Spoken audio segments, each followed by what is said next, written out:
Olá a todos, como vão as senhoras e senhores? Eu espero que todos vocês estejam muito bem e nós vamos direto ao assunto em mais um vídeo aqui no canal Jason Rosa. Eu não sei se vocês estão sabendo, mas Dom Viganò acabou de fazer um discurso agora no finalzinho de junho, do mês de junho, em que falou que a chamada elite globalista teria falhado em seu ataque. O ataque ao quê? Nós já vamos falar sobre isso, só que antes eu quero dizer para aqueles que não conhecem quem é Viganò, quem ele é. Ele tem aqui o currículo dele, eu vou colocar todos os sites que eu citar aqui, vou deixar na descrição para que vocês leiam. Ele é, dentre outras coisas, um diplomata emérito da Santa Sé, bispo da Cúria e arcebispo titular de Ulpiana. Ele também foi o núncio apostólico nos Estados Unidos até 2016 e serviu como secretário-geral da província da Cidade do Vaticano de 2009 a 2011. É um nome bem proeminente aí dentro da igreja. Tem várias coisas dentro do currículo dele, é uma pessoa já de idade, mas aí cabe a vocês buscarem as informações. Mas o que importa de mais chamativo no que ele fez foi essa confrontação que ele passou a travar contra as atitudes do Papa Francisco a partir do advento do flagelo. Ele foi, com certeza, dentre as vozes que se levantaram contra, aquela que publicamente é a mais importante, a de maior peso e a mais visível, fazendo críticas frontais e não economizando palavras para dizer exatamente aquilo que ele pensava a respeito do que é que estava acontecendo, chamando, dentre outras coisas, aquilo que nós vivemos nos últimos 2 anos de uma grande fraude. Vamos ver o que ele tem para dizer. Essa matéria aqui, Dom Viganò, que é intitulada A Elite Globalista Falhou em Seu Ataque, saiu em vários sites. O Milaner, La Cruna del Lago, o Olho da Agulha e daí por diante. Mas nós vamos analisar esse aqui em específico, oriundi.net, porque ele tem o discurso do Dom Viganò. E aí nós vamos ler ele, ou pelo menos parte dele, porque é um discurso razoável, e aí vocês vão tirar suas próprias conclusões. Depois, se vocês quiserem ler ele inteiro, o que eu recomendo, vocês vêm aqui no link, que está na descrição. E, por favor, teçam seus comentários no vídeo por 2 motivos. Primeiro, porque ajuda o canal a notificá-los, e o canal cresce também conforme vocês fazem comentários. Mas também porque quando uma pessoa assiste o meu vídeo, ela tira uma conclusão. Com os comentários dos demais, ela aprimora a conclusão dela. Então, um ajuda o outro comentando. Enfim, então o Monsenhor Carlo Maria Viganò voltou a falar e dessa vez o fez por ocasião do 2º Festival de Filosofia realizado, que eles dizem ontem em Veneza, foi lá no dia 26, se não me engano, dedicado à memória do Monsenhor Antônio Livi.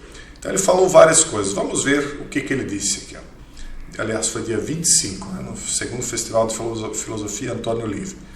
Então, qual foi o discurso dele? Ele começou dizendo o seguinte: tenho o prazer de enviar minhas saudações aos participantes da 2ª edição, e blá blá blá, toda aquela questão da introdução, mas ele já foi direto ao assunto aqui, já no 2º parágrafo, dizendo: esta minha reflexão, mais de 2 anos após o início da grande farsa disso aqui, do golpe do grande reset, é que não terá, no entanto, as conotações sombrias da minha intervenção anterior, e sim se baseará em uma avaliação de eventos que, para simplificar, poderíamos definir como realista em um sentido positivo.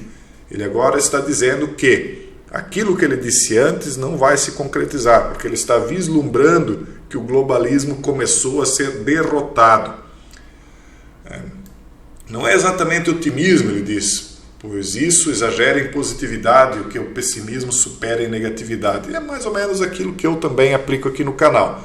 Nem otimismo e nem pessimismo, porque ambos fazem com que a gente não enxergue a realidade. Tem de ser realista. O realismo me parece mais correto e correspondente à verdade. É sempre o caminho do meio. Nem a esquerda do pessimismo, nem a direita do otimismo, mas o caminho do equilíbrio. Vamos olhar para a realidade, mesmo que às vezes ela seja dura, porque às vezes ela é boa. Então, é como, por exemplo, agora algumas coisas boas estão vindo, embora os ataques contra a humanidade ainda permaneçam. Bom, Então ele tem aqui algumas coisas que ele disse que são colocadas em destaque na matéria. Então, por exemplo, ele coloca assim: sabemos bem que escandalosos conflitos de interesse espreitam no topo das autoridades, que eu chamo de classes dominantes. Conhecemos bem aqueles que se venderam ao globalismo neo-malthusiano, apoiando uma narrativa tão claramente falsa quanto delirante. Tivemos todos bem presentes quem das cadeiras do parlamento, das redações, dos mídias, das ordens profissionais, dos sindicatos e até das igrejas se tornaram cúmplices de inúmeras violações dos direitos naturais, bem como responsáveis pelo fim de milhões de pessoas. E aí ele vai enumerando pessoas que ele considera culpadas aí pelo que está acontecendo ainda. Vocês acham que essas coisas não vão ter consequências do que eles estão fazendo? Claro que vai. Sempre haverá aqueles que vão se levantar contra e a coisa parece que vai degringolar aí para um grande confronto. No ano passado, nosso olhar era voltado com grande apreensão para a evolução dos acontecimentos que seguiam de modo aparentemente indefectível a agenda dos globalistas do Fórum Econômico Mundial, coisa que a gente vinha relatando também, passo por passo aqui no canal, quem nos acompanhava. Aí ele fala que aquela sanha pelo controle social, a G e a crise econômica advinda pela mudança verde, o sistema de crédito social tão abominável para os mais pobres, para os que não estão lá em cima na classe de poder, a abolição da propriedade privada, a renda universal. Qual desses temas não foi tratado por nós aqui? Todos eles foram. Tem coisas aqui que a gente nem pode falar que estão no discurso. Vocês leiam, por favor. Aí ele fala: justamente aqueles que há décadas nos atordoam, falando de liberdade, de escolha consciente, direito de criticar, nos atordoam com esse discurso de liberdade de expressão, etc., objeção de consciência e desobediência civil, se mostram hoje zelosos executores das mais ridículas disposições, das mais absurdas regras, da mais vil discriminação. Forte o discurso dele. Acredito que múltiplos elementos podem nos fazer acreditar que o assalto que a elite globalista havia planejado, dentro de uma certa agenda e de um reset, falhou. Isso não significa, diz ele, que a G está vencida, mas que a providência se dignou a mudar o curso dos acontecimentos como se para nos dar uma última chance de arrependimento, uma oportunidade de reparar os erros e pecados cometidos e remediá-los. Porque cada um pode chamar para si a responsabilidade, cada um pode se posicionar. Não adianta você ficar só me ouvindo aqui e não fazer absolutamente nada. Não é que aquilo que você fizer talvez vá mudar os acontecimentos, talvez mude, talvez não mude, só que lá no final, quando as almas forem pesadas, alguns fizeram oposição e alguns não fizeram. E isso fará toda a diferença para você. Mas aqui ele está dizendo que há uma última chance de arrependimento para as pessoas. Será que elas vão ficar caladas de novo? Certamente, o que aconteceu do flagelo e a crise ucraniana levaram muitas almas a multiplicar suas orações e penitências, implorando a Deus uma trégua que permita à humanidade despertar da narcose em que está mergulhada há décadas, se não séculos. Será que a humanidade vai despertar? Mas eu tenho até preocupação em usar a palavra despertar, porque o awakening é um despertar negativo, tá, pessoal? Cuidado com essa palavra, acorde ou desperte, porque nem sempre ela é usada adequadamente. Aí ele diz: o fracasso da elite é confirmado pelas admissões de muitos de seus expoentes, que já dão como certo o fim do globalismo. É verdade. Eu tenho colocado para vocês, principalmente lá no canal Geopoliticando, como cada vez mais analistas de mídia convencional, da mídia aceita, têm admitido que acabou, não vai mais existir o globalismo, isso já era, o que vai existir agora é um globalismo regionalizado, tal e qual eu venho avisando há mais de uma década aí que aconteceria. Mas ele diz: os fanáticos que ainda tentam juntos manter o edifício tal em ruínas, não perceberam que seus chefes os estão deixando à própria sorte. Aqueles que estão lá em cima já sabem que foi tudo por água abaixo, eles já estão abandonando o barco. E aí os idiotas úteis continuam remando o barco e vão afundar junto. Outros, com o intuito típico dos cortesãos, apressam-se a reposicionar-se em vista da mudança de narrativa já improrrogável. Em breve, olha o que ele está dizendo aqui.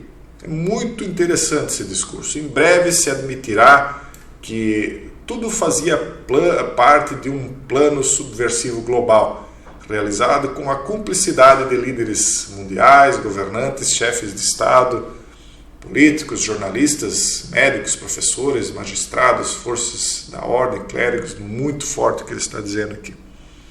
Muito forte o que ele está dizendo aqui. Chama de traição, etc. Imagine quando o jogo virar de verdade, né? Então ele diz, não é como eu disse uma vitória, é uma trégua que nos permite desempenhar o nosso papel no processo de reconstrução que nos espera a todos.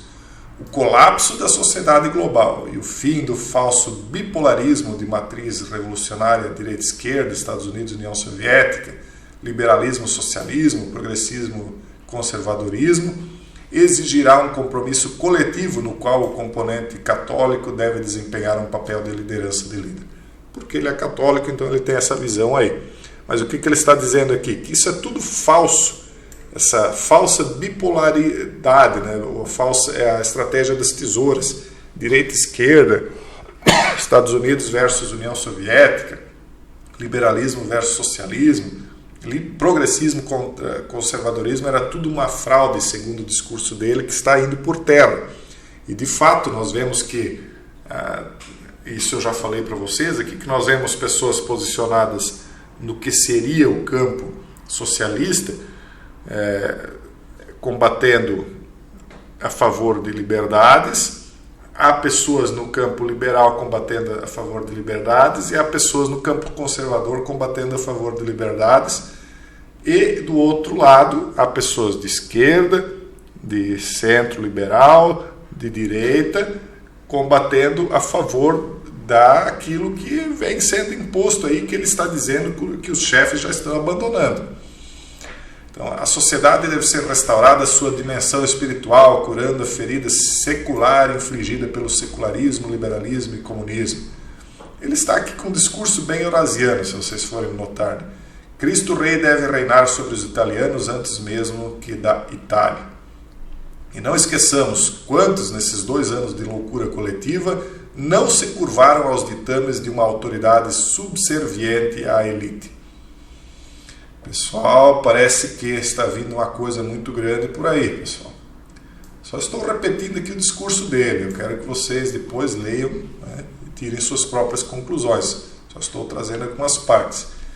Em última análise, esta é a verdadeira mudança dos últimos meses, ter descoberto que progresso, fraternidade, inclusão, resiliência e sustentabilidade são apenas mentiras que, por trás de uma aparência de solidariedade horizontal, escondem um grande engano, uma fraude, um plano mentiroso. O que ele quer dizer é que houve muitas promessas, muitas palavras vazias, que quando as pessoas quiseram manifestar sua opinião, quiseram receber a verdadeira solidariedade, embora tivessem colocado-se em posições diferentes, apenas uma parte recebeu solidariedade, enquanto outra não.